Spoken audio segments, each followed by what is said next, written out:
Hello guys, good morning. कैसे हो आप सब? आपका एक बार फिर से स्वागत है आपके अपने चैनल आई विल पर, जिसमें कि हम कर रहे थे हिस्ट्री के प्रीवियस ईयर क्वेश्चन की सीरीज। और आज हमारे पहले एंशियंट और मिडिवल हिस्ट्री के जो क्वेश्चंस है वो कंप्लीट हो चुके हैं और आज हम आ जाते हैं अपने मॉडर्न हिस्ट्री के क्वेश्चंस पर। इसमें भी टोटल 2 ही लेक्चर्स होंगे। पहले लेक्चर में हम टोटल 57 क्वेश्चन करवाएंगे और नेक्स्ट 57 क्वेश्चन को कराएंगे। टोटल 114 क्वेश्चंस इसमें होने वाले हैं। ठीक है, इसमें 57 ईच करवाया जाएगा 2 लेक्चर्स में। हमारी मॉडर्न हिस्ट्री में जितने भी प्रीवियस ईयर क्वेश्चन आए हैं 1995 से लेकर 2021 तक के, वो सारे कंप्लीट करवा दिए जाएंगे। ठीक है, तो हमारी सीरीज के साथ ऐसे बने रहिए। अगर आपको इसकी पीडीएफ चाहिए तो आप हमारे टेलीग्राम चैनल को ज्वाइन कर सकते हो। और अगर आपको वीडियो अच्छी लगे तो लाइक कर देना और चैनल को सब्सक्राइब करना मत भूलना प्लीज़। ठीक है, चैनल को सब्सक्राइब कर दिया करो यार। ठीक है, तो चलिए शुरू करते हैं। पहला क्वेश्चन, आज का पहला क्वेश्चन। ठीक है, in the इंटीरियम government formed in 1946 the vice president of executive council was. इंटीरियम government जो बनी थी 1946 में, तो उसमें जो थे हमारे वाइस प्रेसिडेंट कौन थे? उस एग्जीक्यूटिव काउंसिल के वाइस प्रेसिडेंट कौन थे, हमसे ये पूछा गया है। तो उसके जो वाइस प्रेसिडेंट थे वो कौन थे? जवाहरलाल नेहरू। कौन थे उस वाइस प्रेसिडेंट के उस एग्जीक्यूटिव काउंसिल के वाइस प्रेसिडेंट कौन थे? जवाहरलाल नेहरू। ठीक है, जो एग्जीक्यूटिव काउंसिल बनी थी, ठीक है, उसमें कई सारी पोस्ट थी। ठीक है, जो एग्जीक्यूटिव काउंसिल बनी थी उसमें बहुत सारी पोस्ट थी, जैसे कि पंडित जवाहरलाल जो नेहरू थे, उनका मैंने बता दिया कौन सी पोस्ट उनको मिली थी, वाइस प्रेसिडेंट की। ठीक है, तो इसमें प्रेसिडेंट कौन बने थे? जो वेवल थे, वेवल वो बने थे इसमें प्रेसिडेंट। ठीक है, उसके बाद जो कमांडर इन चीफ कौन बने थे? कमांडर इन चीफ बने थे सर क्लाउडी और चिनलैक। ठीक है, ये बने थे। उसके बाद अगर हम होम अफेयर्स की बात करें, तो होम अफेयर मिनिस्टर कौन बने थे? Home affairs and information broadcasting Sardar Vallabhbhai Patel. ठीक है, सरदार वल्लभ भाई पटेल। उसके अलावा फिर हम बात कर सकते हैं एग्रीकल्चर मिनिस्टर कौन बने थे, तो वो हमारे बने थे राजेंद्र प्रसाद जी। और उसके बाद डिफेंस मिनिस्टर बने थे कौन? बलदेव सिंह। ठीक है, उसके बाद है हमारे एजुकेशन मिनिस्टर कौन बने थे? एजुकेशन मिनिस्टर बने थे सी राजागोपालाचारी। ठीक है, राजगोपालाचारी। ठीक है, ये बने थे। उसके बाद अगर बात करो लॉ मिनिस्टर कौन बने थे? जे.एन. मंडल। कौन बने थे? जे.एन. मंडल। ठीक है, तो ये कुछ इंपॉर्टेंट पोस्ट थी जो हमारी इंटीरियम गवर्नमेंट जब बनी थी 1946 में, तो जो उसकी एग्जीक्यूटिव काउंसिल थी, वहाँ पे ये जो पोस्ट थी ये दी गई थी सबको। ठीक है, तो ये कुछ इंपॉर्टेंट पोस्ट थी, ये हमने बता दी हैं। और जो जवाहरलाल नेहरू जी थे, उनको वाइस प्रेसिडेंट की पोस्ट भी थी उनके पास एक्सटर्नल अफेयर्स और कॉमनवेल्थ और एक्सटर्नल अफेयर्स का भी इंचार्ज उनको बनाया गया था। ठीक है, डी फैक्टो प्राइम मिनिस्टर उनको तभी बना दिया गया था। तो जो हमारा फर्स्ट क्वेश्चन है कि 1946 में वाइस प्रेसिडेंट किसको बनाया गया था, तो वो थे जवाहरलाल नेहरू। ठीक है, अब जाते हैं क्वेश्चन नंबर 2 पे। Hooghly was used as a base for piracy in Bay of Bengal. Hooghly जो थी वो एक पायरेसी की तरह बेस की बे ऑफ बंगाल में। किन्होंने उसको पायरेसी की तरह यूज़ किया? ठीक है, तो याद रखना किसने उनको पायरेसी की तरह यूज़ किया, तो वो थे पोर्टुगीज़। ठीक है, पोर्टुगीज़ ने इसको एज ए बेस यूज़ किया पायरेसी के लिए। ठीक है, और अगर आप बात करो कि फिर क्या हुआ, इसके बाद क्या हुआ, ये कब तक यूज़ हुआ? इसके बाद आए 1631-32 में क्या हुआ? कासिम खान आए। क्या आए? कासिम खान आए। यहाँ पे रूल करने कौन आए? कासिम खान आए, जो गवर्नर के बंगाल बने। शाहजहाँ के टाइम पे थे ये। किसके टाइम पे थे? शाहजहाँ के टाइम पे थे। और इन्होंने क्या किया? उनको सबड्यू कर दिया। ठीक है, इनको। फिर आ जाते हैं क्वेश्चन नंबर 3 पे। क्या बोलता है? The Modi script was employed in the documents of. Modi script किसके डॉक्यूमेंट्स में लगती है? तो याद रखना कि मोदी स्क्रिप्ट कहाँ पे यूज़ होती है? मराठाज में यूज़ होती है। याद रखना, मोदी स्क्रिप्ट क्या है? मराठाज में यूज़ होती है और ये मराठी लैंग्वेज लिखने के काम आती है। ठीक है, याद रखना। और पहले के ज़माने में इसमें रेवेन्यू और एडमिनिस्ट्रेटिव रिकॉर्ड्स को भी रखा जाता था। ठीक है, पहले के ज़माने में इसमें रेवेन्यू और एडमिनिस्ट्रेटिव रिकॉर्ड्स को भी रखा जाता था। और जाते हैं क्वेश्चन नंबर 4 पे। क्या बोलता है? एग्जामिन दी मैप गिवन बिलो। हमें मैप दे रखा है और हमें बतानी है कि ये जगह कौन रूल करते थे? फर्स्ट, ठीक है, फिर सेकंड, यहाँ पे थर्ड और यहाँ पे फोर्थ। गुजरात के आसपास कौन सा? तो देखो, आपको पता है कि जो बड़ौदा था, बड़ौदा के आसपास कौन रूल करते थे? यहाँ पे गायकवाड़ रूल करते थे। कौन करते थे? गायकवाड़ रूल करते थे। बड़ौदा के आसपास गायकवाड़ रूल करते थे। और आप देखोगे कि जो ये है नागपुर के आसपास कौन रूल करते थे? भोंसले। कौन रूल करते थे? नागपुर में भोंसले रूल करते थे। ठीक है, उसके अलावा जो होलकर थे वो इंदौर में थे। ठीक है। जो होलकर थे वो कहाँ थे, जो होलकर थे वो कहाँ थे, इंदौर में थे, ठीक है। और जो ये हमारे जो फर्स्ट नंबर पे थे यहाँ पे क्या थे, सिंधिया थे। सिंधिया कहाँ पे थे, मेनली ग्वालियर में थे, ठीक है, याद रखना। तो ये फर्स्ट है सिंधिया, सेकंड है होलकर, थर्ड है गायकवाड़ और फोर्थ है बड़ौदा, सॉरी बड़ौदा बोल रही हूँ, भोसले, ठीक है। तो ये थे हमारे, और ये मेनली रूल कहाँ कहाँ करते थे, सिंधिया करते थे मेनली कहाँ पे, ग्वालियर में, सिंधिया करते थे ग्वालियर में, और जो होलकर थे वो कहाँ करते थे, इंदौर में, और जो गायकवाड़ थे वो कहाँ करते थे, बड़ौदा में, और जो भोसले थे वो कहाँ करते थे, ये करते थे नागपुर में, ठीक है, याद रखना। ये थे नागपुर में। ऐसे इनको याद रखना पड़ेगा आपको कि ये कहाँ कहाँ पे रूल करते थे, ठीक है। तो जो हमारा फोर्थ क्वेश्चन हो जाता है वो जाता है कंप्लीट। आ जाते हैं अपने क्वेश्चन नंबर 5 पर, ठीक है। 5th क्वेश्चन क्या बोलता है, which one of the following pair is correctly matched, कौन सा जो हमारा पेयर है वो करेक्टली मैच्ड है, ठीक है। सबसे पहले battle of Buxar, Mir Jafar versus Clive, battle of Wandiwash, French versus East India Company, battle of Chillianwala, Dalhousie versus Maratha, battle of Kharda, Nizam versus East India Company. तो हमारा कौन सा करेक्टली मैच्ड है हमें वो बताना है। तो आपको पता होगा कि इसमें से जो सही है वो कौन सा है, बैटल ऑफ वंडीवाश, ठीक है। इसमें कौन सा सही है, बैटल ऑफ वंडीवाश फ्रेंच और ईस्ट इंडिया कंपनी के बीच में लड़ा गया था, ठीक है। कब लड़ा गया था, ईयर कौन सा था, 1760 में लड़ा गया था, ठीक है। और इसमें फ्रेंच क्या हो गए थे, डिफीट हो गए थे, ठीक है। इसमें फ्रेंच क्या हो गए थे, डिफीटेड हो गए थे। फिर इसमें बोल रखा है कि बैटल ऑफ बक्सर, बक्सर मीर जाफर और क्लाइव के बीच में लड़ा गया था। नहीं, जो बक्सर का युद्ध था वो किस किस के बीच में लड़ाया गया था, एक तो मुनरो थे, ठीक है। मुनरो वर्सेस कौन थे, 3 राजा थे, आपको पता होगा, कासिम, सुजाउद्दौला और शाह आलम टू। कौन कौन से थे, कासिम, सुजाउद्दौला और शाह आलम टू, जो मुगल एम्परर थे। ये 3 रूलर थे जिन्होंने बक्सर का युद्ध लड़ा था, और ये तीनों की फोर्सेस हार गई थी, ब्रिटिशर्स इसमें जीत गए थे, ठीक है। तो ये फर्स्ट स्टेटमेंट क्या होगी, रॉन्ग होगी। फिर है बैटल ऑफ चिलियावाला, ये जो था ये पंजाब में लड़ा गया था, याद रखना। ये मराठाज में चिलियावाला नहीं लड़ा गया था, ये कहाँ लड़ा गया था, ये मेनली पंजाब में लड़ा गया था। सेकंड एंग्लो सिख वार जो हुआ था उस टाइम पे था ये, ठीक है। कब लड़ा गया था ये, 1849 में ये लड़ा गया था, ठीक है। और ये बैटल ऑफ बक्सर कब हुआ था, 1764 में, ठीक है। इनके ईयर की सीक्वेंस भी आ सकती है लगानी। फिर है battle of Khardah, battle of Khardah जो था वो 1795 में लड़ा गया था।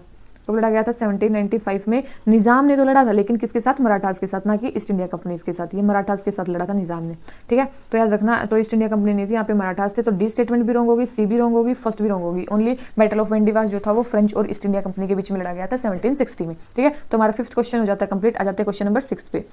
The word Adivasi was used for the first time to refer tribal people by। जो वर्ड आदिवासी है वो सबसे पहले किसके लिए यूज़ किया गया, मतलब किसने यूज़ किया था, ट्राइबल पीपल को डिनोट करने के लिए वर्ड आदिवासी सबसे पहले किसने यूज़ किया था, ठीक है। महात्मा गांधी, ठक्कर बापा और ज्योतिबा फुले और B.R. अम्बेडकर जी। तो किसने इनको यूज़ किया था, इसको किया था ठक्कर बप्पा ने इनको यूज़ किया था। मतलब आदिवासी का मतलब होता है प्रिमिटिव पीपल, ठीक है। अब जाते हैं क्वेश्चन नंबर 7 पे। Match list 1 with list 2। List 1 को लिस्ट 2 के साथ हमें कंपेयर करना है, ठीक है। तो इसमें है कि 1773, 1833, 1858 और 1935 हमें इनको मैच करना होगा किसके साथ, इनके साथ, ठीक है। यहाँ पे क्या था, 1833, ठीक है, 1733, सॉरी 1733, फिर है 1833, उसके बाद है जो भी है, ठीक है। तो ये बोल रखे हैं कि कौन कौन से के साथ हमें मैच करना है, तो ये बताना है कि तो इसमें जो हमारा वो हो जाता है ये वेवल 1733 की बात चल रही है, ठीक है। 1733 की बात चल रही है, ठीक है। 1733 की बात चल रही है, फोर्ट विलियम्स कॉर्नवालिस, ठीक है। फिर आ जाती है जेम्स एंड्रयू रेम्स से, ये जो बात चल रही है ये 1833 की चल रही है, ठीक है। फिर आ रही है ये कॉर्नवालिस, ठीक है। ये जो कॉर्नवालिस हैं, हाँ तो ये क्या हो गया, इसमें आपको जो वो है ना पीछे वाली, वो आपके पास होनी ही चाहिए, ठीक है। आपके पास ये लिस्ट होनी चाहिए। एक मिनट में लिख ही लेती हूँ, 1733, 1833, 1858, 1935।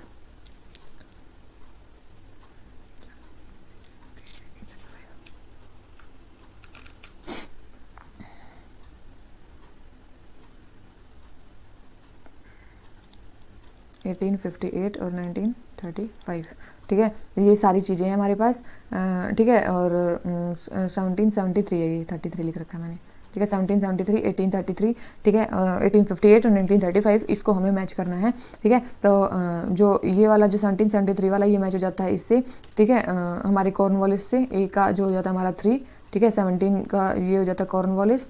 ठीक है, उसके बाद जो हमारा जो 1833 है वो रैमसेसी वाला ही हो जाता है। ठीक है, उसके बाद जो थर्ड है वो हमारा थर्ड जो होता है वो किसके साथ हो जाता है, थर्ड जो हमारा मिंटो के साथ हो जाता है। ठीक है, 3 क्या हो जाता है हमारा ये वाला अर्ली ऑफ मिंटो के साथ हो जाता है। और 1935 वाला हमारा किसके साथ होएगा, वेवल के साथ। ठीक है, 1935 हमारा किसके साथ होएगा, वेवल के साथ होएगा। तो देखो ये जो है इसमें कब कब के गवर्नर जनरल थे क्या था, हमें वो वाली सीक्वेंस लगानी है इसमें ईयर के साथ लगा के। ठीक है, आप इसको जब पीडीएफ देखो तो क्वेश्चन आगे से देख लेना और ये पीछे से देख लेना, तो आपको ये चीज समझ में आ जाएगी कि कैसे इसमें सीक्वेंस लगा रखी है। ठीक है, तो आपको ये बस क्या करना है, गवर्नर जनरल की सीक्वेंस लगानी है, कौन कौन से ईयर में कौन कौन से थे। ठीक है, तो ये इसमें आगे पीछे हो रहा है तो आप एक बार इसको देख लेना। ठीक है, अब आ जाते हैं क्वेश्चन नंबर 8 पे। क्वेश्चन नंबर 8 क्या बोलता है, His principal forte was social and religious reform. इनका जो मेन जो चीज़ थी वो थी सोशल और religious reform. He relied upon legislation to do away with social ills and work increasingly for the eradication of child marriage and parda system to encourage consideration of social problems on a national scale. He inaugurated the Indian National Social Conference. इन्होंने क्या इनैगोरेट की, Indian national social conference को इनैगोरेट किया, which for many years met its annual session alongside the Indian National Congress. जो कई साल तक Indian national Congress के साथ ही अपनी वो जो है मीटिंग्स वो करते रही। तो ये किसके बारे में बात चल रही है कि इंडियन नेशनल सोशल कॉन्फ्रेंस जो है वो किसने एस्टैब्लिश की थी। ठीक है, तो इंडियन नेशनल जो सोशल कॉन्फ्रेंस है अगर आपको पता हो तो वो किसने फाउंड की थी, वो एमजी रेनाडे ने फाउंड की थी। किसने फाउंड की थी, एमजी रेनाडे ने फाउंड की थी, किसके साथ मिलकर, रघुनाथ राव के साथ मिलकर। ठीक है, रघुनाथ राव। ठीक है, अब देख लेते हैं इंडियन नेशनल सोशल कॉन्फ्रेंस के बारे में कुछ चीजें।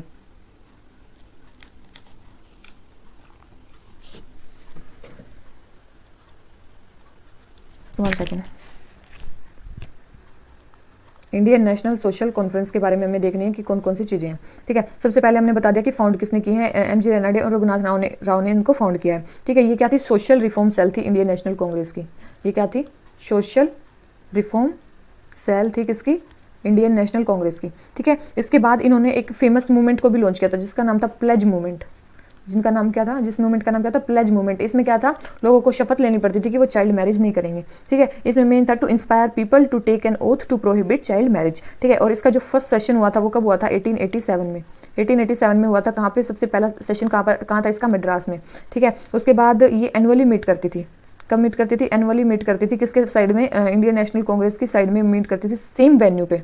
ठीक है, on same venue of Indian national Congress. ठीक है, इंडियन नेशनल कांग्रेस। ठीक है, ये सेपरेट बॉडी क्यों बनाई गई, इंडियन नेशनल कांग्रेस में क्यों नहीं इंक्लूड किया गया, इसलिए किया गया क्योंकि जो इंडियन नेशनल कांग्रेस थी वो नहीं चाहती थी उसके जो सोशल रिफॉर्म्स की जो चीज़ें हैं वो भी मतलब उसके डेलिब्रेशन में इंक्लूड हो कांग्रेस के। सो उन्होंने डिसाइड किया कि वो एक सेपरेट बॉडी बनाएंगे Indian national social conference social issues के लिए। ठीक है, और याद रखना उन्होंने एक प्लेज मूवमेंट को किया था, और याद रखना प्लेज मूवमेंट किसके लिए था, मेन चीज चाइल्ड मैरिज के लिए। ये चीज़ याद रखना। ठीक है, एंशिएंट हिस्ट्री में जो प्लेज मूवमेंट है ये किसके लिए, चाइल्ड मैरिज के लिए। 1887 में ये सबसे पहले मीट की थी, मद्रास में इसकी पहली मीटिंग हुई थी। ठीक है, इंडियन नेशनल कांग्रेस कब बनी थी, 1885 में बनी थी। तो इससे आपको पता होना चाहिए कि 2 साल बाद ही इंडियन नेशनल सोशल कॉन्फ्रेंस की जो स्थापना हो गई थी। ठीक है, सेम वेन्यू में मिलती थी, एनुअली मेट करती थी, यहाँ पे सबसे पहले बनी थी। और प्लेज मूवमेंट इनका फेमस मूवमेंट है, सोशल रिफॉर्म सेल है कांग्रेस की, और एमजी रेनाडे और रघुनाथ राव ने इनको मिलकर बनाया है। ठीक है, तो इंडियन नेशनल सोशल कॉन्फ्रेंस के बारे में जो हमारे कुछ चीज़ें होगी कंप्लीट। आ जाते हैं क्वेश्चन नंबर 9 पे। क्वेश्चन नंबर 9 बोल रखा है, ये एडवर्टीजमेंट किसकी है। ठीक है, ये टाइम्स ऑफ इंडिया में छपी थी 7 अगस्त किस ईयर को। ठीक है, किस ईयर को छपी थी ये बताना है। The marvel of century, the wonder of the world, living photographic pictures in life size reproductions by Mizar Brothers Cinematography. A few exhibitions will be given at Watson's Hotel tonight. तो ये कब appear हुई थी, ये कब appear हुई थी, ये 1896 में ये अपीयर हुई थी। ये क्या थी, फर्स्ट एडवर्टीजमेंट थी इंडियन सिनेमा की, टाइम्स ऑफ इंडिया में। ठीक है, क्या थी, इंडियन सिनेमा की पहली एडवर्टीजमेंट थी ये। ठीक है, तो ये आपको पता होना चाहिए। आ जाते हैं क्वेश्चन नंबर 10 पे। क्वेश्चन नंबर 10 क्या बोलता है, who among the following was first European to initiate the policy of taking part in quarrel of Indian princes with a view to acquire territories. पहले यूरोपियन कौन थे जिन्होंने इंडिया में मतलब टेरिटरीज के लिए लड़ना शुरू किया इंडियन प्रिंसेस के साथ। तो पहले यूरोपियन ऐसे कौन थे, याद रखना, डुप्लेक्स थे ऐसे। ठीक है, डुप्लेक्स ऐसे थे जो वहीं से टेरिटोरियल गेन के लिए इंडिया में आए थे। ठीक है, और ये क्या थे, फ्रेंच जर्नल थे, फ्रेंच थे ये। ठीक है, याद रखना, फ्रेंच जर्नल थे ये। अब आ जाते हैं क्वेश्चन नंबर 11 पे। Consider the following landmark in Indian education. हमें कुछ इंडियन एजुकेशन में कुछ लैंडमार्क बताने हैं, मतलब इनका क्रोनोलॉजी बताना है। देखो सबसे पहले तो आपको पता होना चाहिए कि हिंदू कॉलेज कब खुला। हिंदू कॉलेज कलकत्ता में खुला 1817 में। ठीक है, देखो इसमें ईयर जो है मॉडर्न हिस्ट्री में सबसे ज़्यादा टफ है। ठीक है, और यूनिवर्सिटी ऑफ कलकत्ता कब खुली, 1858 में। कब खुली? 1858 में। एडम्स रिपोर्ट कब आई थी? 1835 में, ठीक है। और वुड्स डिस्पैच 1854, ठीक है। तो हमें क्रोनोलॉजी में लगाना है, क्रोनोलॉजी में लगाना। तो सबसे पहले क्या हुआ? हिंदू कॉलेज तो फर्स्ट सबसे पहले आ गया। उसके बाद आएगा हमारा थर्ड एडम्स रिपोर्ट, तो इसका आंसर क्या हो गया हमारा? ए, ठीक है। इसका आंसर हो गया ये, क्योंकि हमें क्या लगानी है? क्रोनोलॉजी लगानी है, ठीक है। अगर आप अभी तक वीडियो से बने हुए हैं तो प्लीज़ वीडियो को लाइक करो और चैनल सब्सक्राइब करना मत भूलो, ठीक है, क्योंकि आप भूल जाते हो। फिर आ जाते हैं क्वेश्चन नंबर 12 पर। क्या बोलता है? Which one of the following is important historical novel written during the latter half of 19th century.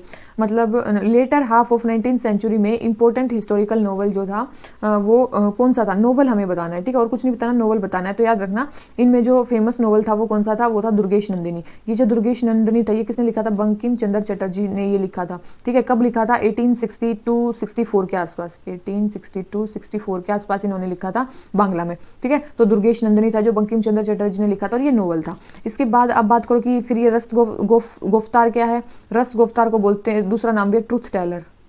इसका दूसरा नाम क्या है? ट्रूथ टेलर भी है इसका नाम, ट्रूथ टेलर है। और मेनली जो था ये 1851 में स्टार्ट की थी, फोर्टनाइटली थी। किसने स्टार्ट की थी? दादा भाई नारोजी। किसने स्टार्ट की थी? दादा भाई नारोजी ने स्टार्ट किया था रस्त गुफ्तार ट्रूथ टेलर, ठीक है। मेनली पारसी सोशल रिफॉर्म्स के लिए, to promote Parsi social reforms, ठीक है। और फिर अब आप बात करो कि एक निबंध माला क्या है? जो निबंध माला है ये जो था ये 1874 का था और ये मंथली थी। कहाँ की? मराठी में। और विष्णु शास्त्री चिपलूकर, कौन थे? विष्णु शास्त्री चिपलूकर ने ये लिखा था। तो ये जो रस्त गुफ्तार था और जो निबंध माला थी ये दोनों ही क्या थे? ये दोनों ही, ये मंथली था, ये फोर्टनाइटली था। जबकि दुर्गेश नंदिनी जो था ये क्या था? नोवेल था। और हमें क्या बताना है? नोवेल बताना है। तो आपको ये भी पता है कि ये बुक है कि न्यूज़पेपर है? किसने बनाया? इसका नहीं, केवल ये पता है कि ये न्यूज़पेपर है और ये नोवेल है, तो भी आप इस क्वेश्चन को कर दोगे, ठीक है। तो हमारा क्वेश्चन नंबर जो 12 हो जाता है वो जाता है कंप्लीट। आ जाते हैं क्वेश्चन नंबर 13 पे। क्वेश्चन नंबर 13 क्या बोलता है? Who among the following was associated with suppression of thugs. Thugs के सप्रेशन मतलब के साथ कौन जुड़ा हुआ है इनमें से, ठीक है। तो इनमें से कौन जुड़ा हुआ है? याद रखना, स्लीमैन, कैप्टन स्लीमैन इसके साथ जुड़ा हुआ है। किसने इनको अपॉइंट किया था? विलियम बेंटिक ने इनको अपॉइंट किया था। विलियम बेंटिक ने इनको अपॉइंट किया था 1828 से 35 के बीच में, ठीक है, ठग से वो करने के लिए, प्रोटेक्शन करने के लिए। तो कैप्टन स्लीमैन थे, वो सप्रेशन ऑफ ठग से एसोसिएटेड है। आ जाते हैं क्वेश्चन नंबर 14 पे। What is the correct chronological sequence, ठीक है। क्रोनोलॉजिकल सीक्वेंस हमें बतानी है। सबसे पहले वुड डिस्पैच। वुड डिस्पैच कब आया था? 1854 में, ठीक है। फिर है मैकॉले मिनट कब आया था? 1835 में। फिर आ जाता है सर्जेंट एजुकेशन रिपोर्ट, ये कब आई थी? 1944 में, ठीक है। और इंडियन एजुकेशन या हंटर कमीशन कब आया था? 1882 में, ठीक है, 1882 या 83 में, ठीक है। तो ये है ये। तो हमें क्रोनोलॉजी लगानी है। तो सबसे पहले 35 सेकंड है सबसे पहले, उसके बाद क्या है 1, और फिर उसके बाद क्या है 4। तो इसका आंसर क्या आ गया? ए, ठीक है। तो आपको जो ईयर्स हैं, किस ईयर में कौन सा आया है, तो वो आपको याद ही रखने होंगे, ठीक है। क्रोनोलॉजी में बताने आ रहे हैं और आपको वो याद ही रखने होंगे, इसके अलावा आपके पास कोई ऑप्शन नहीं है, ठीक है। उसके बाद है कि ये रिवोल्ट्स कहाँ हुए हैं। सबसे पहले मोपला रिवोल्ट कहाँ हुआ है? केरला में हुआ है, बिल्कुल सही है। फिर है पाबना। जो पाबना रिवोल्ट है वो कहाँ हुआ है? बंगाल में हुआ है, ये तो आपको पता ही होगा। पाबना रिवोल्ट कहाँ पे हुआ? बंगाल में हुआ। और ये कब हुआ था? 1873 में हुआ था, ठीक है। और अभी तो ये जगह बांग्लादेश में है। फिर है इक्का मूवमेंट। इक्का मूवमेंट कहाँ हुआ था? इक्का मूवमेंट यूपी में हुआ था, ठीक है। यूपी में हुआ था 1921 और 22 के बीच में, ठीक है। 1921 से 22 के बीच में हुआ था, ठीक है। उसके बाद है हमारा बिरसा मुंडा मूवमेंट। बिरसा मुंडा आपको पता है कहाँ पे हुआ था? बिहार में हुआ था। और ये कब, कौन से ईयर में हुआ था? 1899 में, ठीक है। तो ये आपने देख लिया कि डी का क्या है? 2। डी का क्या है? 2, 2 में है, ठीक है। फिर है सी में क्या है? इक्का मोमेंट का 4 है, सी का 4 है, तो 1 में ही है। तो आंसर क्या आ गया हमारा? ए, ठीक है। तो आपको ईयर भी याद होने चाहिए और आपको ये भी याद होना चाहिए कि वो किस जगह पे हुआ है। और जो मोपला रिवोल्ट हुआ ये कब हुआ था? 1921 में हुआ था, ठीक है। तो ये भी हमारा क्वेश्चन हो जाता है कंप्लीट। आ जाते हैं क्वेश्चन नंबर 16 पे। The educated middle class in India. Educated जो मिडिल क्लास है इंडिया में, first oppose the revolt, supported the revolt, remain neutral to 1857 revolt, और फोर्ट अगेंस्ट नेटिव रूलर्स। याद रखना वो क्या रही थी? न्यूट्रल रही थी। उन्होंने पार्टिसिपेट ही नहीं किया था किसमें? 1857 के रिवोल्ट में, ठीक है। आ जाते हैं क्वेश्चन नंबर 17 पे। अबिंद्रनाथ टैगोर की जो पेंटिंग्स है उनको क्या कहा जाता है? याद रखना, बंगाल में जो अबिंद्रनाथ टैगोर है उनको लीडर ऑफ रिवाइवलिस्ट मूवमेंट भी बोला जाता है। क्या बोला जाता है? लीडर ऑफ रिवाइवलिस्ट मूवमेंट भी उनको बोला जाता है। तो उनकी जो पेंटिंग्स थी वो किस थीम पे थी? रिवाइवलिस्ट थी उनकी, ठीक है। मॉडर्न इंडियन पेंटिंग के बंगाल में इनको लीडर बोला जाता है रिवाइवलिस्ट मूवमेंट में, ठीक है। रविंद्रनाथ टैगोर जी के क्या थे? ये नेफ्यू थे, ठीक है। याद रखना ये क्या थे? अबिंद्रनाथ टैगोर नेफ्यू थे रविंद्रनाथ टैगोर जी के, ठीक है। उसके अलावा अगर बात करूँ इनकी पॉपुलर पेंटिंग्स के बारे में, पॉपुलर पेंटिंग सेंस की भारत माता, ठीक है। भारत माता इनकी पेंटिंग है। एक है इनकी माई मदर, और एक जर्नी से रिलेटेड है, जर्नीज एंड, ठीक है, जर्नीज एंड। तो ये तीन जो है मेनली इनकी फेमस पेंटिंग्स हैं। और ये जो नेफ्यू थे रविंद्रनाथ टैगोर जी के, रिवाइवलिस्ट मूवमेंट के इनको क्या बोला जाता है, लीडर बोला जाता है। तो रविंद्रनाथ टैगोर की जो पेंटिंग्स थी वो क्या थी, रिवाइवलिस्ट थी। आ जाते हैं क्वेश्चन नंबर 18 पे। There was no independent development of industries in India during British rule because of. India में जो थी इंडस्ट्रीज क्यों नहीं लगाएगी? First, absence of heavy industries, scarcity of foreign capital, scarcity of natural resources, preference of rich to the invest in land. तो याद रखना कि जो इंडिया में क्यों नहीं लगाएगी, क्योंकि यहाँ पे हैवी इंडस्ट्री नहीं थी। इंडिया को as a source of raw material ही यूज़ किया जा रहा था और इंग्लैंड में जाके वहाँ पे सामान बनाया जा रहा था और फिर जो फिनिश्ड गुड्स है वो इंडिया में आ रहे थे। तो यहाँ पे हैवी इंडस्ट्रीज कभी लगाई ही नहीं गई, ठीक है। तो यहाँ पे तो वही है, डेवलपमेंट नहीं हुआ इंडस्ट्रीज का। आ जाते हैं 19 पे। द फर्स्ट फीचर फिल्म हमें बतानी है, टोकी प्रोड्यूस्ड इन इंडिया, मतलब जिसमें साउंड आई थी, तो वो कौन सी थी? आलम आरा। कौन सी थी वो मूवी? आलम आरा थी, जिसमें सबसे पहले साउंड आई थी, याद रखना, ठीक है। और ये जो फिल्म थी किसने डायरेक्ट की थी? आरदेशिर ईरानी। किसने? आरदेशिर ईरानी ने इसको क्या किया था? डायरेक्ट किया था, याद रखना। आ जाते हैं क्वेश्चन नंबर 20 पे। The governor general who followed A spirited forward policy towards Afghanistan, याद रखना, फॉरवर्ड पॉलिसी टुवर्ड्स अफगानिस्तान किसने फॉलो की थी? याद रखना, लिटन ने फॉलो की थी, फॉरवर्ड पॉलिसी टुवर्ड्स अफगानिस्तान, ठीक है। ये मेनली एक बफर स्टेट क्रिएट करना चाहते थे, टेरिटोरियल एनेक्स करना चाहते थे वहाँ पे, और इसको इस पॉलिसी के लिए क्रिटिसाइज भी किया जाता था क्योंकि इससे इकोनॉमिक बर्डन इंडियंस पे बहुत ज़्यादा आ गया था, ठीक है। तो फॉरेन पॉलिसी टुवर्ड्स अफगानिस्तान किसकी है? लिटन की है, ठीक है। तो हमारा क्वेश्चन नंबर 20 हो जाता है कंप्लीट। आ जाते हैं क्वेश्चन नंबर 21 पे। At a time when empires in Europe were crumbling before the might of Napoleon. देखो, नेपोलियन के टाइम के आसपास जब यूरोप में क्या हो रहा था, एम्पायर्स वो हो रहे थे, क्रम्बल हो रहे थे, तो कौन सा गवर्नर जनरल जो था वो इंडिया में मतलब अपना फ्लैग बचाए हुए था? मतलब इंडिया में कौन था, मतलब कौन था इंडिया में जो गवर्नर जनरल था, ये आप सोच सकते हो, ठीक है, जब उसका वो हुआ था।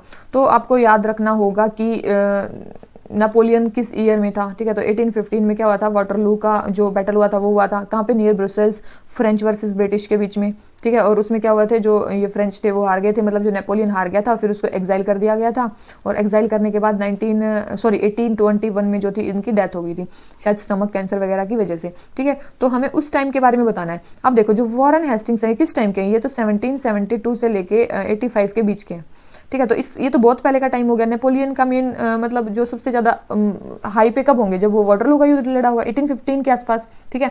फिर है हमारे लॉर्ड कॉर्नवालिस। लॉर्ड कॉर्नवालिस कब थे? ये क्या थे? 1786 से लेके, ठीक है, ये 1786 से लेके 1903 तक थे, 1903 तक थे, ठीक है। फिर आते हैं हमारे क्या, ये लॉर्ड वेलिस्ले थे 1798 से 1805 तक थे। ये क्या थे? 1805 तक हमारे लॉर्ड वेलिस्ले थे। तो इसका मतलब बचा कौन उससे? मतलब 1815 के आसपास का बचा कौन? लॉर्ड हेस्टिंग्स बचे। ये कब के थे? लॉर्ड जो हेस्टिंग्स थे ये थे 1813 से, इन्होंने रूल किया था 1813 से 23 में। इसका मतलब जब नेपोलियन की माइट चल रही थी तब इंडिया में कौन रूल कर रहा था? मतलब लॉर्ड हेस्टिंग्स थे इंडिया में, ठीक है। और आप देखोगे कि 72 से 85 तक किसने किया? वॉरेन हेस्टिंग ने। 86 से 93 तक कॉर्नवालिस, ये 98 में आ गए। तो फिर 93 से 98 तक का पीरियड किसने संभाला?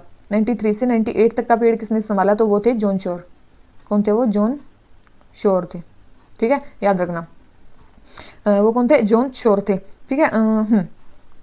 और इसके बाद तो हो गया हमारा ये क्वेश्चन कंप्लीट। तो ये आगे हमारे हेस्टिंग्स, ठीक है, लॉर्ड हेस्टिंग्स ने उस टाइम पे ये संभाला था। फिर आ जाता है क्वेश्चन नंबर 22 पे। इसने बोला कि कौन सी स्टेटमेंट सही नहीं है। ये चीज़ जरूर आप ध्यान रखा करो कि कौन सी स्टेटमेंट सही नहीं है, ठीक है। तो सबसे पहले है नील दर्पण was a play based on exploitation of Indigo worker. ये तो आप देख सकते हो कि नील दर्पण मतलब इंडिगो वर्कर से रिलेटेड होगा। तो ये स्टेटमेंट क्या है? ये स्टेटमेंट हमारी करेक्ट है, ठीक है, ये उससे करेक्ट है, तो ये स्टेटमेंट बिल्कुल करेक्ट है। सेकंड है the author of play Ghasiram Kotwal is विजय तेंदुलकर। ये भी बिल्कुल सही है। घासीराम कोतवाल की जो प्ले के ऑथर वो कौन है?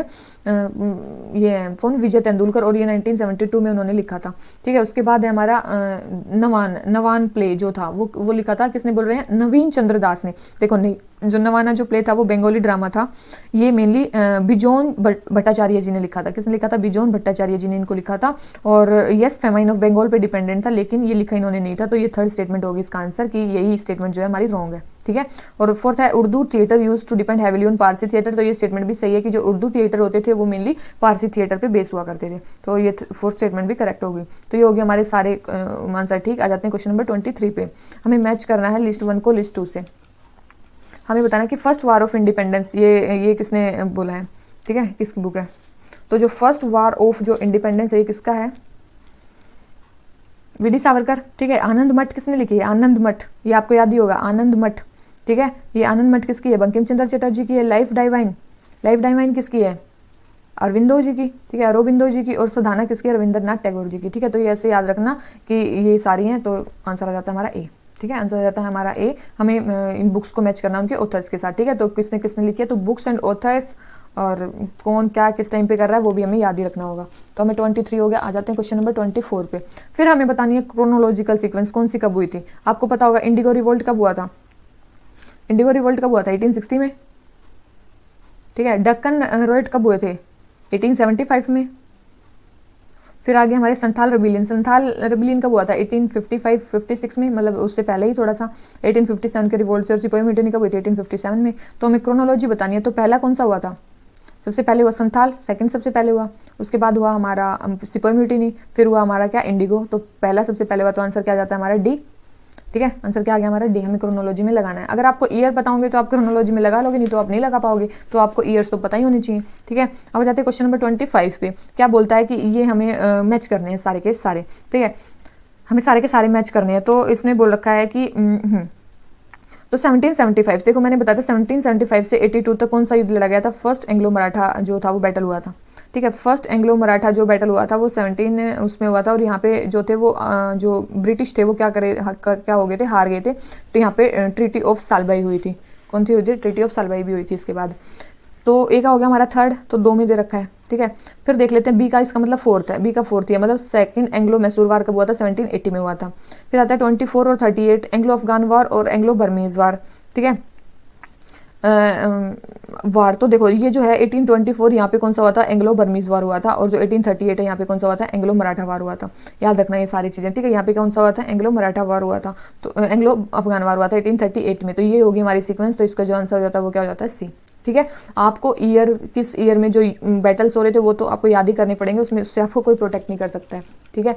The last major extension of British Indian territory took place during the time of, last major extension कब हुआ था?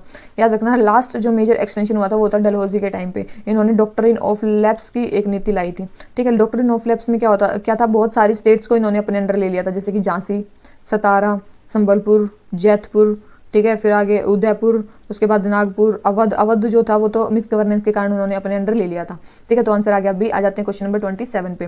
विच one of the following statement is incorrect, हमें रॉन्ग स्टेटमेंट बतानी है। सबसे पहले गोवा अटेंड फुल स्टेटहुड 1987, ये स्टेटमेंट सही है। 1987 में गोवा को फुल स्टेटहुड मिली है। और आज़ादी कब मिली है? 1960 कब मिली है इसको? आज़ादी कब मिली है? 61 में, ठीक है। फिर Diu is an island in gulf of Khambhat, ये भी बिल्कुल सही है। दीव एक आइलैंड है गल्फ ऑफ खंबात में।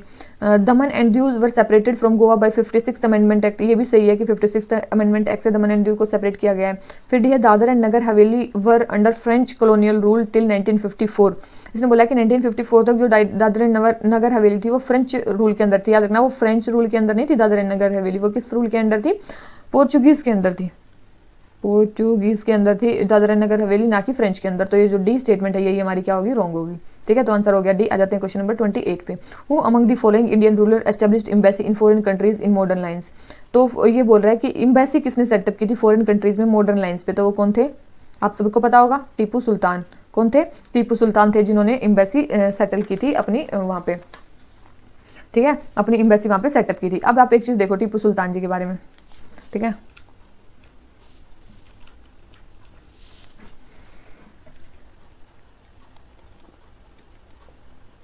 टीपू सुल्तान, ठीक है। टीपू सुल्तान के बारे में आप क्या देखोगे? देखो टीपू सुल्तान जो थे इन्होंने कब से कब तक रूल किया था? 1782 से 1799 के बीच में इन्होंने रूल किया था, ठीक है। और इन्होंने एम्बेसी सेटअप की थी। इन्होंने एम्बेसी कहाँ कहाँ पे सेटअप की थी? याद रखना, इन्होंने एम्बेसी सेटअप की थी फ्रांस, टर्की और इजिप्ट। फ्रांस, टर्की और इजिप्ट में इन्होंने क्या की थी? अपनी एम्बेसी सेटअप की थी, ठीक है, टीपू सुल्तान जी ने। इनको क्या कहा जाता है? इनको टाइगर ऑफ मैसूर भी कहा जाता है। क्या कहा जाता है? टाइगर ऑफ मैसूर भी इनको कहा जाता है। इसके अलावा ये वेल एजुकेटेड थे और फ्लुएंट थे, कई सारी लैंग्वेजेस इनको आती थी, जैसे कि अरेबिक, पर्शियन, ठीक है, उर्दू, कानानीस, तो ये सारी लैंग्वेजेस भी इनको आती थी, फ्लुएंट थे इनमें, ठीक है। हैदर अली के बेटे थे, किसके बेटे थे, सन किसके थे, हैदर अली के, हैदर अली के। और उन्होंने कब से कब तक रूल किया था, 1761 से लेके 82 तक इन्होंने रूल किया था, जब तक एंग्लो जो मैसूर वार, सेकंड एंग्लो मैसूर वार जब तक नहीं हो गया, उनमें उनकी डेथ हो गई थी, ठीक है। और याद रखना इन्होंने वेस्टर्न जो मिलिट्री मेथड्स हैं उनको यूज़ किया था, आर्टिलरी होगी, रॉकेट्स हो गया, उन सबको इन्होंने यूज़ किया था ट्रेडिशनल मेथड्स के साथ, ठीक है। और इन्होंने आर्मी को जो ऑर्गेनाइज किया था वो किस पे किया था, यूरोपियन मॉडल पे आर्मी को ऑर्गेनाइज किया था, यूरोपियन मॉडल पे आर्मी को ऑर्गेनाइज किया था। इसके अलावा अगर बात करो, एक चीज़ याद रखना, इन्होंने एक मिलिट्री मैनुअल भी निकाला था, मिलिट्री मैनुअल भी निकाला था, वो काफ़ी फेमस है, मिलिट्री मैनुअल का नाम काफ़ी फेमस है, ठीक है, वो कभी भी आ सकता है पेपर में। उसका नाम है फतहुल मुजाहिदीन, ठीक है, फतहुल मुजाहिदीन। फतहुल मुजाहिदीन जो है ये मिलिट्री मैनुअल था जो इन्होंने निकाला था, बहुत ही ज़्यादा फेमस है, ठीक है। तो याद रखना ये इन्होंने कमीशन किया था।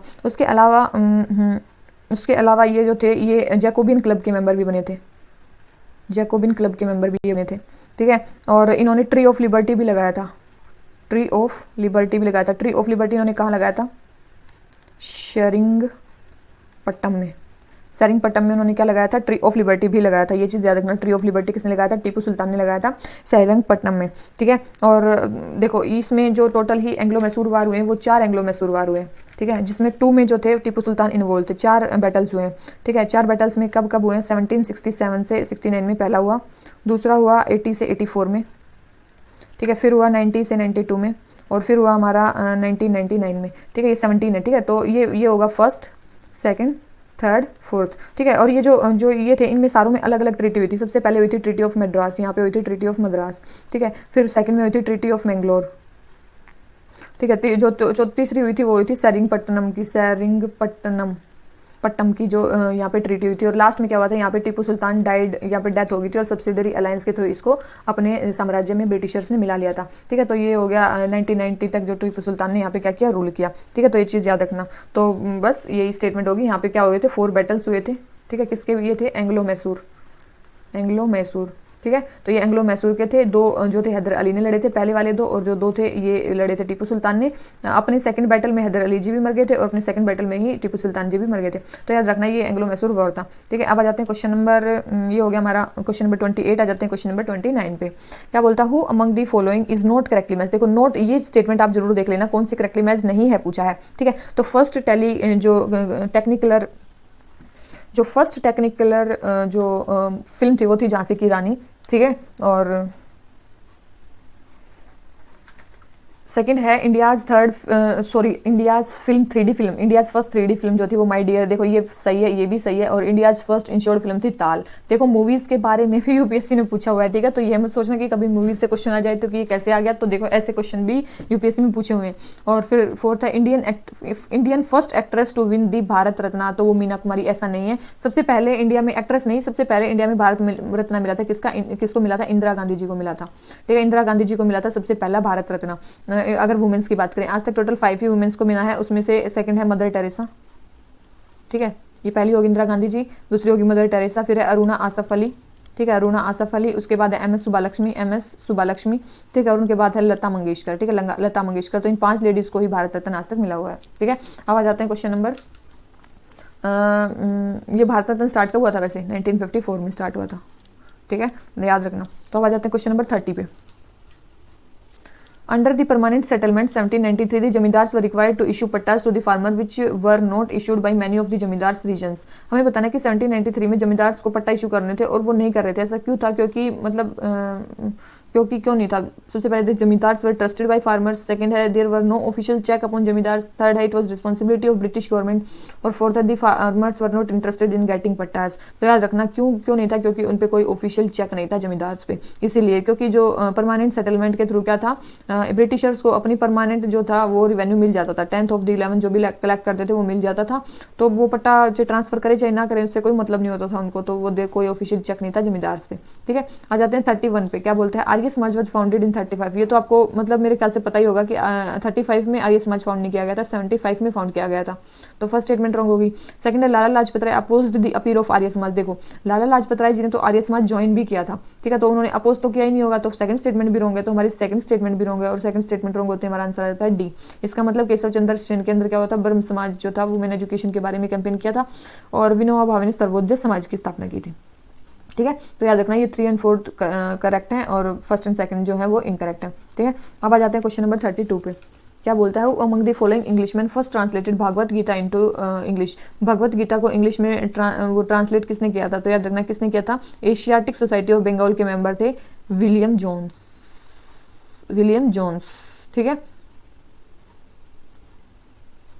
वन सेकेंड, तो ये इसका आंसर क्या है, मेरे ख्याल से तो इसका आंसर जो होना चाहिए वो होना चाहिए ये, सॉरी, जो चार्ल्स विल्किंस इन्होंने किया था, ठीक है। ये एशियाटिक सोसाइटी ऑफ बंगाल के मेंबर थे और चार्ल्स विल्किंस ने इसको सेटअप किया था। एक बार आप देख लेना, शायद जोन्स हो सकता है, मेरे ख्याल से 95% जो है चार्ल्स विल्किंस ने क्या किया था, भगवत गीता को इंग्लिश में ट्रांसलेट किया था, ठीक है। तो ये चीज़ याद रखना, ठीक है। अब आ जाते हैं क्वेश्चन नंबर 33 पे। Which one of the following submitted in 1875 a petition to the House of Commons demanding India's direct representation in British parliament. याद रखना 1875 में किसने पिटीशन लगाई थी कि इंडिया का डायरेक्ट रिप्रेजेंटेशन होना चाहिए ब्रिटिश पार्लियामेंट में, कि इंडिया को डायरेक्ट रिप्रेजेंटेशन होना चाहिए, कहाँ किसने लगाई थी, तो याद रखना पूर्ण सार्वजनिक सभा ने ये पिटीशन लगाई थी, ठीक है। और ये पूर्ण सार्वजनिक सभा बनी कब थी, 1870 में ही बनी थी और 1875 में इन्होंने पिटीशन भी डाल दी थी। बनाई किसने थी, ये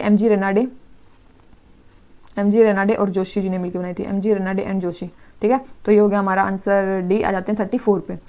with which one of the following mountain tribe did the British first came into contact which after grant of Deewani in year 70। देखो बक्सर के युद्ध के बाद 1765 में जब उनको दीवानी राइट्स दिए गए तो सबसे पहले ट्राइब्स उनके कॉन्टैक्ट में कौन सी आई थी, तो याद रखना उनके कॉन्टैक्ट में सबसे पहले आई थी खासी ट्राइब, ठीक है। याद रखना उनके जो कॉन्टैक्ट में सबसे पहले आई थी खासी ट्राइब, ठीक है, जब वो बक्सर का युद्ध के बाद, ठीक है। अब आ जाते हैं क्वेश्चन नंबर 35 पे। अगर अभी तक भी आपने चैनल सब्सक्राइब नहीं किया तो प्लीज़ आप चैनल सब्सक्राइब कर लीजिए, ठीक है, तो हमें भी थोड़ा मोटिवेशन मिलेगा कुछ करने का, ठीक है। तो आ जाते हैं क्वेश्चन नंबर 35 पे। हमें लिस्ट 1 को लिस्ट 2 से करना है, मतलब एक्ट्स को किससे मिलाना है, प्रोविजन से मिलाना है कि उसमें क्या क्या था, ठीक है। एक्ट्स को प्रोविजंस के साथ मिलाना है, ठीक है। तो ये जो था 1813 का एक्ट है, रेगुलेटिंग एक्ट कब आया था, 1773 में आया था, फिर है 1858 का एक्ट और फिर पिट्स इंडिया एक्ट जो 1984 में आया था, ठीक है। तो 1984 में आया था। तो अब आ गया हमारा कि चार्टर एक्ट 1813 चार्टर एक्ट 1813। तो ये 1813 में क्या होता है, कंपनी की ट्रेड मोनोपोली खत्म हो गई थी, तो ये तो सबको पता होगा। तो ए का क्या होगा, सेकंड, सबसे पहले ट्रेड मोनोपोली खत्म हो गई थी। उसके बाद क्या होता है, 1773 के जो आसपास हमारा क्या हुआ था, तो ये तो 4th ही दे रखा है, इसमें दोनों में ही 4 दे रखा। तो यस, कंपनी के जो डायरेक्टर थे उनको बोला गया था कि ब्रिटिश जो गवर्नमेंट के जितने भी डॉक्यूमेंट्स आपको प्रेजेंट करने हैं तो वो उनको बोला गया था। 1858 में क्या हुआ था, आपको पता ही है, क्राउन की जो पावर वो ट्रांसफर कर दी गई थी, ठीक है, क्राउन को पावर ट्रांसफर हो गई थी ईस्ट इंडिया कंपनी से, तो 1858 में यही हुआ था। 84 में क्या हुआ था, 84 में वही जो दे रखा है, set board of control in Britain to fully regulate East India company, ठीक है, तो इसको रेगुलेट किया गया था। तो आपको पता होना चाहिए इन नेक्स्ट में क्या हुआ था, तो हमारा डायरेक्ट आंसर आ जाता है ए, ठीक है। तो हमारा डायरेक्ट आंसर आ जाता है ए। अब आ जाते हैं क्वेश्चन नंबर 36 पे। फिर आ जाता है क्वेश्चन नंबर 36 पे, क्या बोलता है, Which one of the following acts of British India strengthened the Viceroy's authority over his executive council by substituting portfolio department system for corporate functioning? Portfolio department जो था Viceroy मतलब उसको किसमें कर दिया गया था, मतलब Viceroy को ये कैबिनेट सिस्टम की तरह बना दिया गया था जो Viceroy के अराउंड जो मेंबर्स थे। तो ऐसा किस एक्ट में हुआ था, तो याद रखना ऐसा किस एक्ट में हुआ था, आप बताओ ये ऐसा किस एक्ट में हुआ होगा। ऐसा एक्ट हुआ था किसमें, 1861 में, ठीक है। याद रखना इंडियन काउंसिल एक्ट 1861 में ऐसा हुआ था। आ जाते हैं क्वेश्चन नंबर 37 पे। During the colonial period in India what was the purpose of Whitley commission. Whitley commission का क्या पर्पस था, ठीक है, इसमें बोल रहे हैं विटले कमीशन का क्या पर्पस था, ठीक है। तो उनका मेन पर्पस था क्या, लेबर की कंडीशंस को देखना, ठीक है, लेबर के लिए बना था ये विटले कमीशन। और कब बना था, याद रखना 1931 में बना था, ठीक है। विटले कमीशन कब बना था, 1931 में बना था। इसका ईयर भी आप याद रखना, कभी भी आ सकता है, सीक्वेंस में लगाना। Question number 38 with reference to entry of European powers into India, European powers के बारे में बताना है। The Portuguese capture Goa in 1499, याद रखना ये 1499 में नहीं कैप्चर किया था उन्होंने, गोवा कैप्चर किया था 1510 में, कब गोवा इन्होंने कैप्चर किया था, 1510 में इन्होंने गोवा कैप्चर किया था। ठीक है, तो ये स्टेटमेंट तो रॉन्ग होगी, फर्स्ट स्टेटमेंट रॉन्ग होगी, तो हमसे पूछा वही है, कौन सी स्टेटमेंट करेक्ट नहीं है पूछिए, तो वही गलत है, तो ए आ गया आंसर। और सारी ठीक है, इसका मतलब the English open there first factory in south India at Machilipatnam, बिल्कुल ये ठीक है। ठीक है, in eastern India the English company open it's first factory in Orissa, Orissa में कहाँ खोली, 1633 में।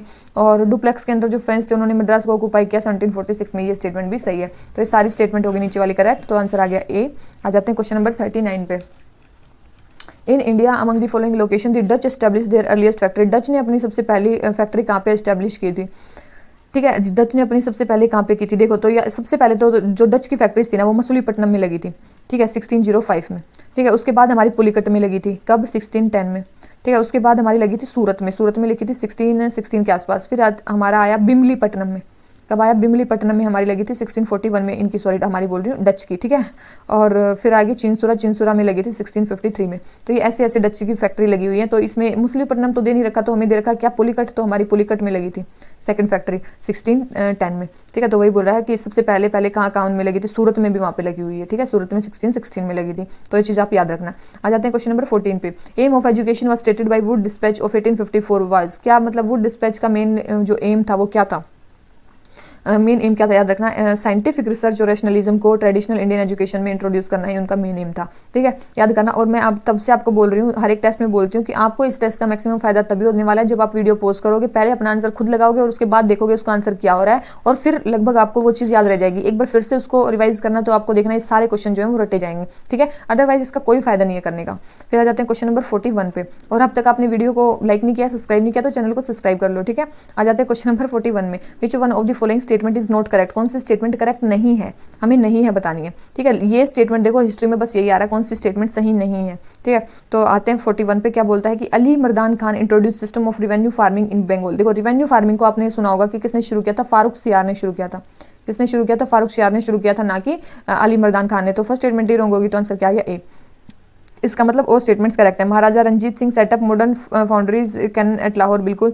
सवाई जयसिंह ऑफ अम्बेर हैड यूलिसिड elements of geometries translated into Sanskrit, ये भी है। और टीपू सुल्तान जो थे give money for the construction of idols of goddess Sharada in Sringeri temple, तो ये भी स्टेटमेंट सही है। तो ये भी तीनों सही है। अगर कभी स्टेटमेंट में आ जाती है तो आपकी गलत नहीं होनी चाहिए।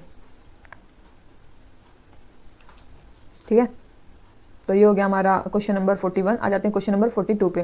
क्या बोलता है, 1833 के चार्टर एक्ट के बारे में बताना है। 1833 का तो सबको याद ही होगा कि 1833 के चार्टर एक्ट में क्या हुआ था, trading activities of East India Company were abolished, बिल्कुल। To designation the designation of supreme authority was to change as governor general of Indian council और law making power to be conferred on governor general in council and Indian was to be appointed. देखो law member appoint तो करना था governor general की council में, लेकिन वो ये नहीं था कि केवल केवल इंडियन होना चाहिए, ऐसा कोई कंडीशन नहीं थी। तो फोर्थ स्टेटमेंट जो होगी वो क्या होगी, इनकरेक्ट होगी। तो एक्ट्स जो है वो बहुत ज़्यादा इंपॉर्टेंट है, लगभग जो क्वेश्चन हैं वो एक्ट से ही आए हुए हैं।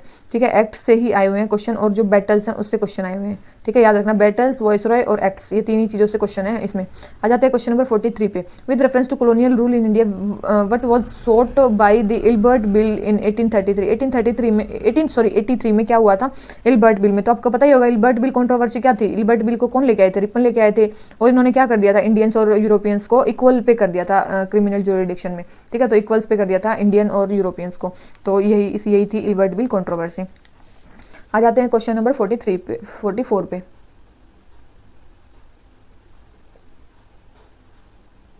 One second. In India the first bank of limited liability managed by Indians founded in 1881। सबसे पहला बैंक कौन था, अवध कमर्शियल बैंक। कौन सा था, अवध कमर्शियल बैंक था जो लिमिटेड लायबिलिटी पे था, और ये कहाँ पे था, फैजाबाद में था। कहाँ पे था ये, फैजाबाद में था। ठीक है, और फिर इसके बाद आया था हमारा पीएनबी जो 1895 में एस्टेब्लिश हुआ था, पीएनबी जो आज तक चल ही रहा है। ठीक है, याद रखना इसको।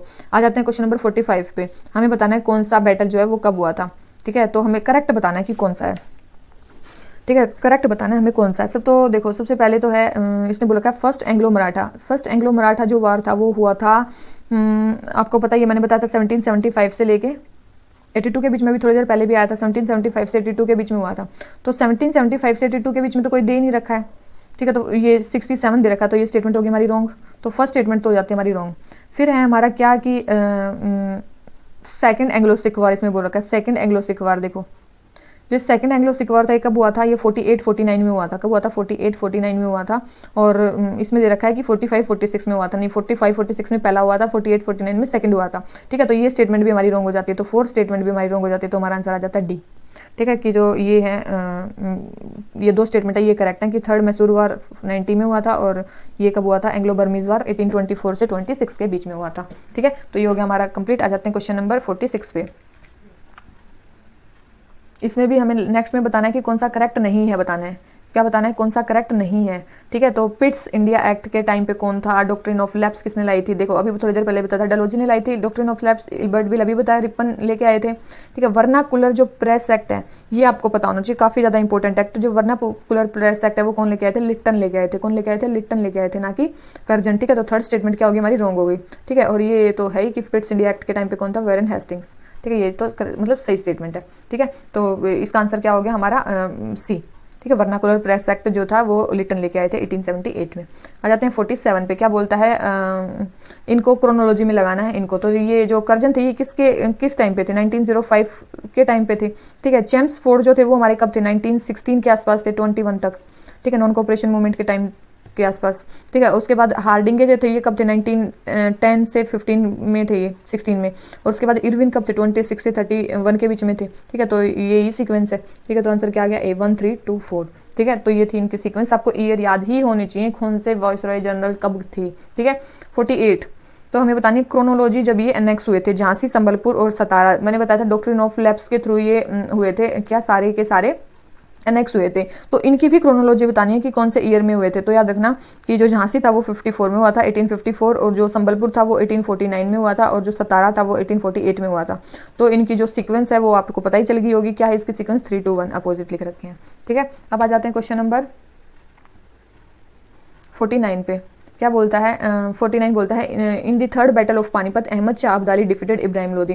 थर्ड बैटल ऑफ पानीपत में अहमद शाह अब्दाली ने इब्राहिम लोदी को हराया था। ऐसा क्या आपको लगता है कि ऐसा हुआ था, जो आपको पता होना चाहिए कि जो थर्ड बैटल ऑफ पानीपत है वो अहमद शाह अब्दाली और मराठास के बीच में हुआ था।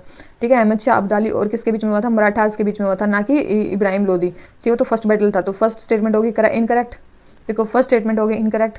सेकंड है Tipu Sultan was killed in third Anglo Mysore war. अभी बताया था कि फोर्थ वॉर में वो मरे थे, 4 एंग्लो मैसूर वार हुए थे, लास्ट में वो मरे थे, तो फोर्थ में मरे थे, तो सेकंड भी रॉन्ग है। सेकंड भी रॉन्ग है, तो आंसर क्या हो गया, third. Mir Jafar entered in conspiracy with English for defeat of Nawab Sirajuddaula in battle of Plassey. तो बिल्कुल सही है, मीर जाफर किसके उसमें आए थे, इंग्लिश के साथ उन्होंने कॉन्स्पिरेसी की थी सिराजुद्दौला को हराने के लिए। ठीक है, बैटल ऑफ प्लासी में। तो ये थर्ड स्टेटमेंट क्या है, बिल्कुल सही है। आ जाते हैं क्वेश्चन नंबर 50 पे। Which of the following places did Kunwar Singh, कहाँ से बिलोंग करते हैं, याद रखना 1857 के जो कुंवर सिंह हैं वो कहाँ से बिलोंग करते हैं, वो करते हैं बिहार से बिलोंग। ठीक है, तो वो कहाँ से बिलोंग करते हैं, बिहार से बिलोंग करते हैं। अब आ जाते हैं क्वेश्चन नंबर 51 पे। Which one of the following territories was not affected by revolt of 1857 के रिवोल्ट से कौन सी टेरिटरी अफेक्ट नहीं हुई थी। ठीक है, 1857 के रिवोल्ट से कौन सी जो थी वो नहीं हुई थी, तो वो कौन सी थी, चित्तौड़ अफेक्ट नहीं हुई थी। ये यहाँ से पता है, झांसी से लक्ष्मीबाई थी, जगदीशपुर से वो थे कौन से थे, मैं नाम भूल रही हूँ उनका, और ये जो थे लखनऊ से बेगम हजरत महल थी। ठीक है, तो ये थे यहाँ से, लेकिन चित्तौड़ अफेक्ट नहीं हुआ था। आ जाते हैं क्वेश्चन नंबर 52 पे। Ishwar Chandra Vidyasagar founded the Bethune school at Calcutta with the main aim of increasing education for women. तो जो ईश्वर चंद्र विद्यासागर है उन्होंने बैथुने स्कूल को एस्टेब्लिश किया था उन्होंने, तो स्टेटमेंट बिल्कुल सही है। सेकंड है Bankim Chandra Chattopadhyay was the first graduate of Calcutta university. बिल्कुल ये तो थे ही, और इसके साथ गटूनाथ बोस भी पहले ग्रेजुएट बने थे, बंकिम चंद्र चटर्जी और गटूनाथ बोस। ठीक है, उनका नाम कम आता है इसलिए चलो यही कर लेते हैं। फिर थर्ड है Keshav Chandra Sen's campaign against sati led to enactment of law. आपको पता है कि सती का लॉ किसने वो किया था, राजा राम मोहन रॉय, उन्हीं के कारण ये लॉ बना था। तो केशव चंद्र सेन तो नहीं है, तो थर्ड स्टेटमेंट क्या होगी हमारी, इनकरेक्ट। ठीक है, तो थर्ड है हमारी इनकरेक्ट और फर्स्ट एंड सेकंड है हमारी करेक्ट। तो आंसर क्या आ गया हमारा बी। ठीक है, आंसर क्या आ गया हमारा बी। अब आ जाते हैं हम किस क्वेश्चन पे, क्वेश्चन नंबर 53 पे।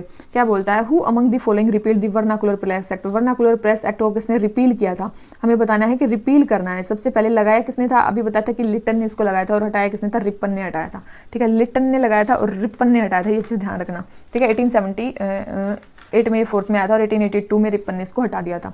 आ जाते हैं 54 पे, क्या बोलता है, modern Kochi was Dutch colony, हमें करेक्ट स्टेटमेंट बतानी है। Till India's independence Dutch defeated in the Portuguese and build fort Williams in modern Kochi. याद रखना यही है, डच ने पोर्टुगीज को हराया और वहाँ पे फोर्ट विलियम्स बनाया था मॉडर्न कोची में। ये स्टेटमेंट बिल्कुल सही है, ठीक है। तो ये याद रखना, यही स्टेटमेंट है करेक्ट उसके बारे में, फोर्ट विलियम्स के बारे में। आ जाते हैं क्वेश्चन नंबर 55 पे, क्या बोलता है, Warren Hasting was first governor general who established a regular police force in British India.